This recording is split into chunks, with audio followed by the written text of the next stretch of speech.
let's get this master cylinder part here.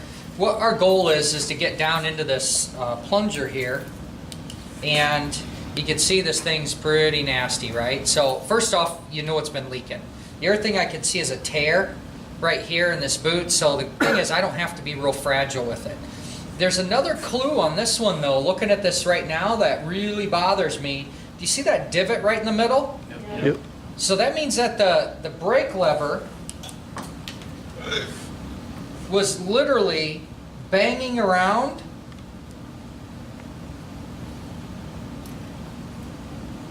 this way, and this screw was banging against that, so it means that there was probably an excessive amount of free play in here, and so this was able to sit and vibrate and bang the end of that piston. When we do our rebuild kit, we get a new one, so we don't have to worry about it, but that's a reason you want to have this set up. If you have an excessive amount of play here, when the customer grabs the brake, do you see the delay? Yeah. So that's what this adjuster is we can set that, and there's a specification in the manual. So we're going to take a look at this, and I'm going to try and see what I can do to get this thing apart. One thing we've done is we printed the microfiche.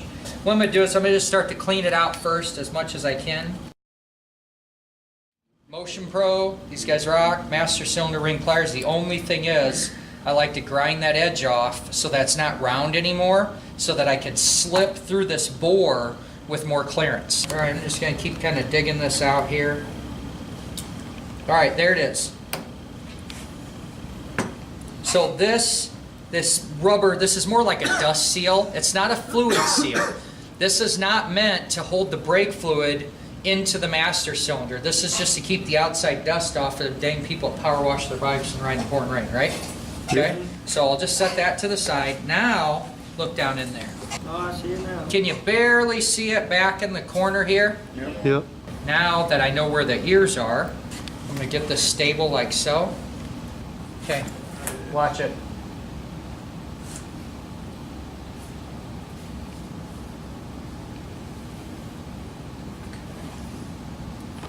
Huh? Yeah. And this is something I always recommend, is that you lay your stuff out just like your parts fish. So you can see here, the way the parts fish is laid compared to where my master cylinder is, I have to hold it like this right now, so that I have the master cylinder in the same position.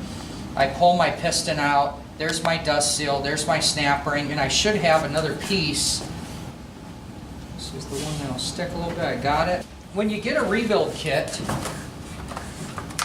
they don't install the seals. I'm gonna have you guys get to this point here, but let's take a look at this wrapper here. So I'm kind of doing an inventory of pieces here, whatnot. I've got that spring, and you know the spring's tapered.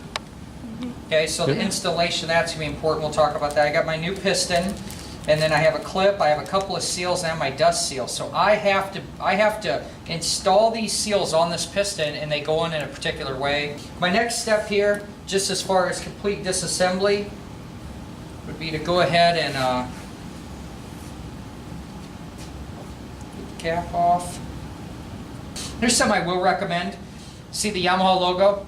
Yep. So this is the back of the bike, this is the handlebar side, this is where you lever. It's common that this needs to face you. I want to make a point here that it fits either way. Okay, so think about that attention to detail on that. So let's take this apart, and you're going to see what's going on here. This one's stuck. So here's our reservoir. We've got these two holes in there. One is a fill hole and one is a return hole. It's just that simple. All right, we're going to assemble this. We're going to, in this particular case, use a K&L Supply rebuild kit. We went ahead and cleaned this obviously really well. I mean, you could take some brushes and put it down the bore.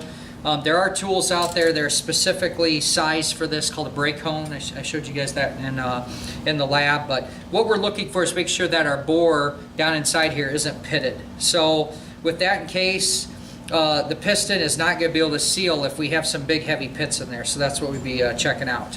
As far as the assembly, needs to be super, super clean. Think of this as hydraulics. We don't want any dirt or debris to be able to fall in there. So I've got this pretty clean, and as I'm looking at it myself here, do you see where I still got some crap? Yep. So I'm going to show you real quickly the way I like to get that off. I'm going to get away from my clean area, if we can kind of move over here. And I'm just going to take a screwdriver here. You see how I actually chunked that off? Yep. All right, so we want that off there. There's no need to put back together a rebuilt caliper with that corrosion. Another thing we're going to focus in here is on this little guy right here.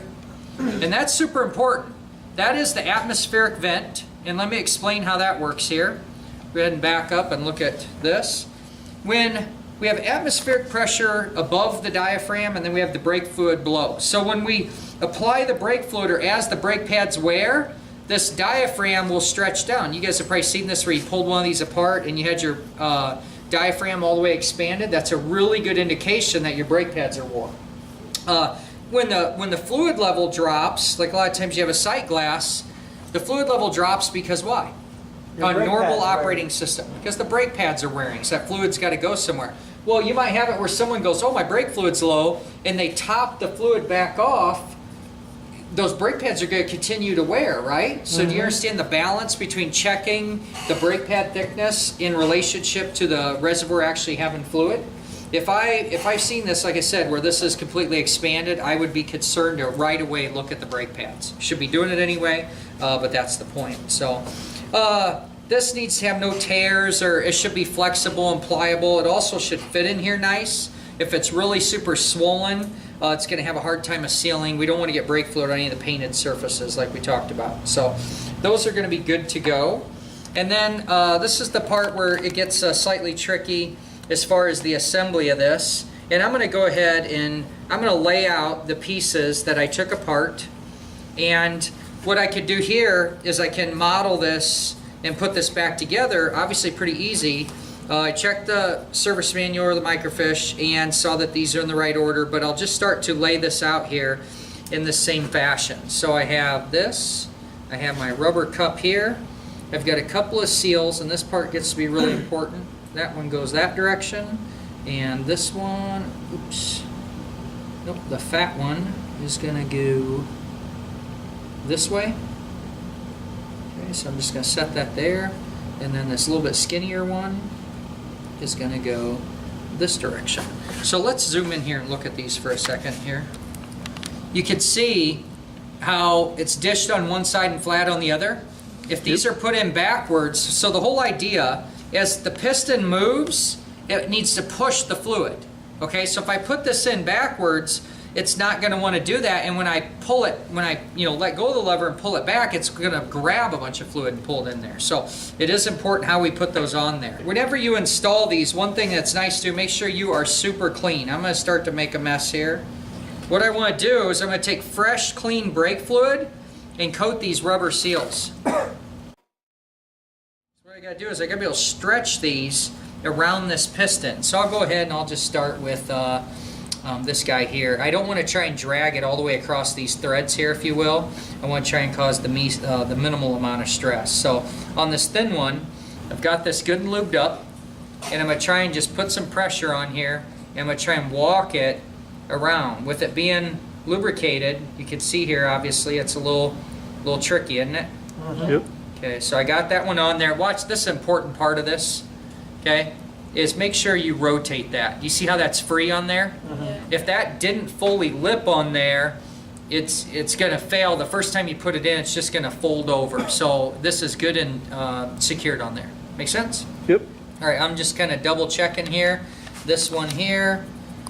So I want to keep that in that same shape.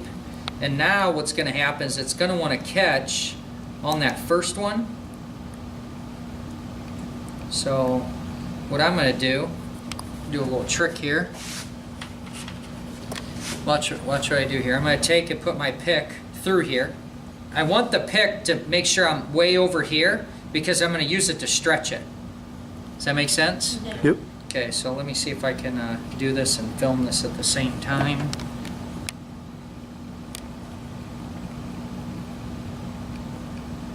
Okay, so now I can try and walk that forward. Those things take a lot of stress when you put them on. They do. Go ahead, I'm just going to keep going forward. Make sense? Mm-hmm.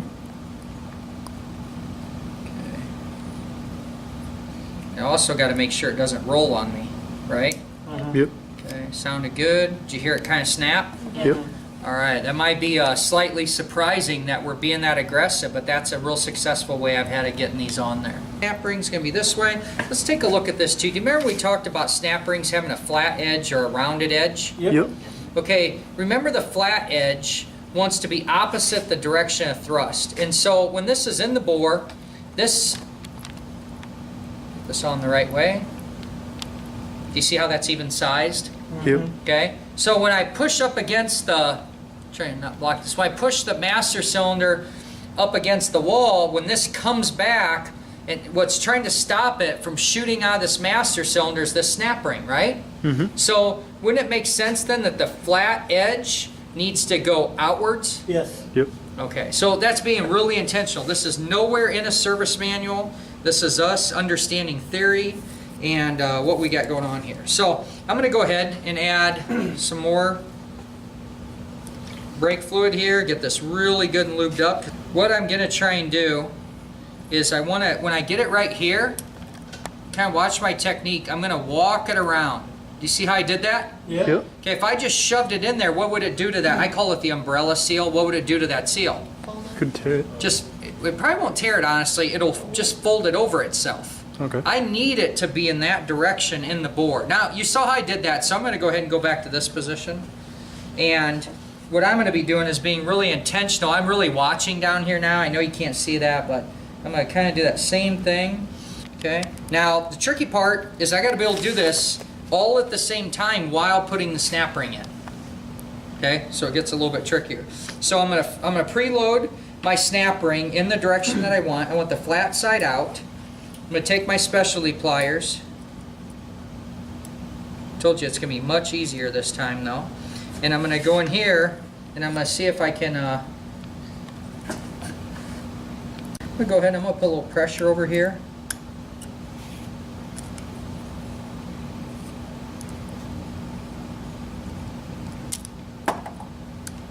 See here. Seems like it's good, right? Yep. But I'm going to go ahead and get in here, and we know the trick of snap rings. Let's back up and look at this. I want to be able to put a little bit of pressure in here and kind of rotate it around to really verify that I'm in my groove. So I'm not crazy. Let's see if we can get in there and see this. Okay. Can you see where there's that gap back there? Yeah. On the bottom? Is that snap ring in place? No, it is not. If I don't fix this, I'm going to have problems. So I'm going to have to fix this from above. I don't know if you guys could hear that click. Mm-hmm. I do. Ooh, hear that click? Yep. So what I'm doing is I'm just giving a little side pressure. I think we got a winner now. What do you think now? Nice, good. All the way around, right? Yep. And look how the eyelets are in there better. Watch our next video, and I'm going to prove how you can test this master cylinder on the bench, that it has the ability to build pressure without putting it on the motorcycle first. This verifies your work of your rebuild and saves you time if something's wrong.